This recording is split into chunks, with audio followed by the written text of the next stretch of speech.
बांग्लादेश में इस वक्त हालात बेहद तनावपूर्ण हैं। सड़कों पर हिंसा है और एक पूरा का पूरा समुदाय डर के साए में जी रहा है। तो आज हम इसी संकट की तह तक जाएंगे और समझेंगे कि बांग्लादेश में हिंदू अल्पसंख्यकों के खिलाफ जो हो रहा है उसके पीछे की असली कहानी क्या है और इसका असर पूरे रीजन पर क्या पड़ सकता है। इससे पहले कि इस गंभीर मामले पर हम आगे बात करें, एक तस्वीर और देखिए।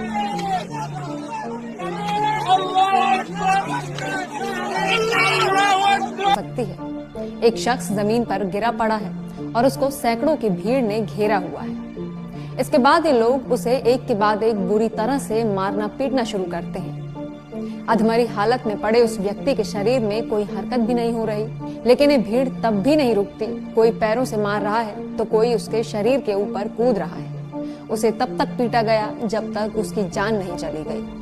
बुरी तरह से मार मार कर जान निकाल देने से भी जब मन नहीं भरा तो भीड़ ने बेरहमी की हदें पार कर दी। इसके बाद उसे एक पेड़ से लटकाकर जला दिया गया।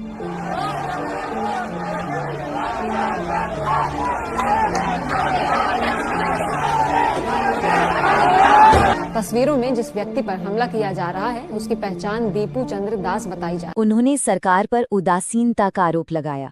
ये शब्द सोचिए, ये एक पिता के हैं जिसने हाल की हिंसा में अपना बेटा खो दिया।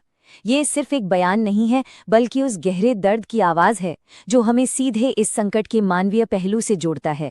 और ये एक बड़ा सवाल भी खड़ा करता है कि क्या सरकार अपने ही नागरिकों की हिफाजत के लिए वो सब कर रही है जो उसे करना चाहिए। तो सवाल उठता है, जमीन पर असल में हो क्या रहा है। देखिए, जो खबरें सामने आ रही हैं वो बहुत ही परेशान करने वाली हैं।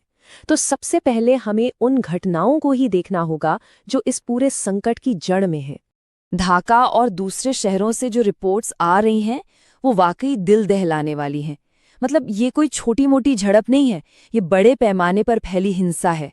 खबरों के मुताबिक दुकानों और घरों को आग लगाई जा रही है, लूटपाट हो रही है, मंदिरों पर हमले हो रहे हैं और यहाँ तक कि लोगों की हत्या के भी दावे किए जा रहे हैं। ये सब देखकर ऐसा लगता है मानो ये एक समुदाय पर सोचा समझा हमला हो जो इस पूरी सिचुएशन की गंभीरता को दिखाता है। जरा इस आंकड़े पर गौर कीजिए, 30,000। जब 30,000 से ज्यादा लोग अपनी सुरक्षा की गुहार लगाने के लिए सड़कों पर उतर आएं, तो ये सिर्फ एक विरोध प्रदर्शन नहीं कहलाता, ये डर और हताशा की एक चीख है। ये संख्या हमें बताती है कि बांग्लादेश का हिंदू समुदाय कितना ज्यादा डरा हुआ है और वो कितनी जल्दी सरकार से एक्शन की उम्मीद कर रहा है। लेकिन सवाल ये है कि ये हिंसा ये अचानक से भड़की क्यों? इसे समझने के लिए हमें बांग्लादेश की राजनीति में हाल में हुए बहुत बड़े बदलावों को देखना होगा, क्योंकि ये आग एक बहुत बड़े सियासी तूफान के बीच लगी है। इसे ऐसे समझिए कि बांग्लादेश की सियासत में एक तरह का भूचाल आ गया है। सालों तक सत्ता में रही शेख हसीना अब प्रधानमंत्री नहीं है और उनकी जगह नोबेल पुरस्कार विजेता मोहम्मद यूनुस एक अंतरिम सरकार चला रहे हैं। छात्रों के जबरदस्त विरोध प्रदर्शनों के बाद हुआ ये बदलाव सिर्फ एक सत्ता परिवर्तन नहीं है, बल्कि ये देश के लिए एक बिल्कुल नई दिशा का संकेत भी हो सकता है। और यहीं पर कहानी में एक बड़ा मोड़ आता है। हमें दो बिल्कुल अलग अलग बातें सुनने को मिल रही हैं। एक तरफ जमीन से लोग हिंसा, उत्पीड़न और हत्याओं की शिकायत कर रहे हैं, वहीं दूसरी तरफ नई सरकार के मुखिया मोहम्मद यूनुस इन सारी रिपोर्ट्स को प्रोपोगेंडा बता रहे हैं। हालांकि उन्होंने ये भी कहा है कि सरकार जांच कर रही है। ये जो विरोधाभास है ना, ये हमें दिखाता है कि इस उथल पुथल के बीच सच का पता लगाना कितना मुश्किल काम है। अब देखिए, जब पड़ोस में इतना कुछ हो रहा हो तो उसकी तपिश महसूस होना लाजमी है। भारत बांग्लादेश का सबसे बड़ा और सबसे अहम पड़ोसी है और वहाँ जो कुछ भी हो रहा है उसका सीधा असर यहाँ महसूस किया जा रहा है। तो सवाल है कि भारत इस पर कैसे रिएक्ट कर रहा है। भारत में इस संकट को लेकर गुस्सा भी है और चिंता भी। एक तरफ तो सड़कों पर आम लोग और छात्र प्रदर्शन कर रहे हैं, तो दूसरी तरफ राष्ट्रीय स्वयंसेवक संघ यानी आरएसएस और विश्व हिंदू परिषद यानी वीएचपी जैसे बड़े संगठन सरकार से और सख्त कार्रवाई की मांग कर रहे हैं। सरकार ने भी डिप्लोमैटिक लेवल पर अपनी चिंता जाहिर की है और बॉर्डर पर बीएसएफ को हाई अलर्ट पर रखा गया है। ये सब दिखाता है कि भारत इस मामले को कितनी गंभीरता से ले रहा है। साफ है कि ये पूरा संकट दोनों देशों के बीच जो एक अहम रिश्ता है उसकी एक बड़ी परीक्षा ले रहा है।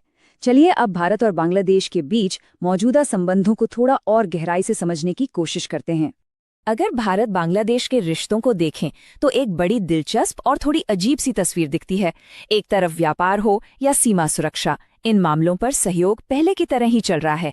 मतलब बीएसएफ और बॉर्डर गार्ड बांग्लादेश यानी बीजीबी मिलकर काम कर रहे हैं। लेकिन दूसरी तरफ अल्पसंख्यकों की सुरक्षा का जो मुद्दा है वो एक ऐसा कांटा बन गया है जो पूरे रिश्ते में चुभ रहा है और तनाव बढ़ा रहा है। तो अब हम इस पूरी कहानी के उस मोड़ पर आ गए हैं जहां सवाल जवाबों से कहीं ज्यादा हैं।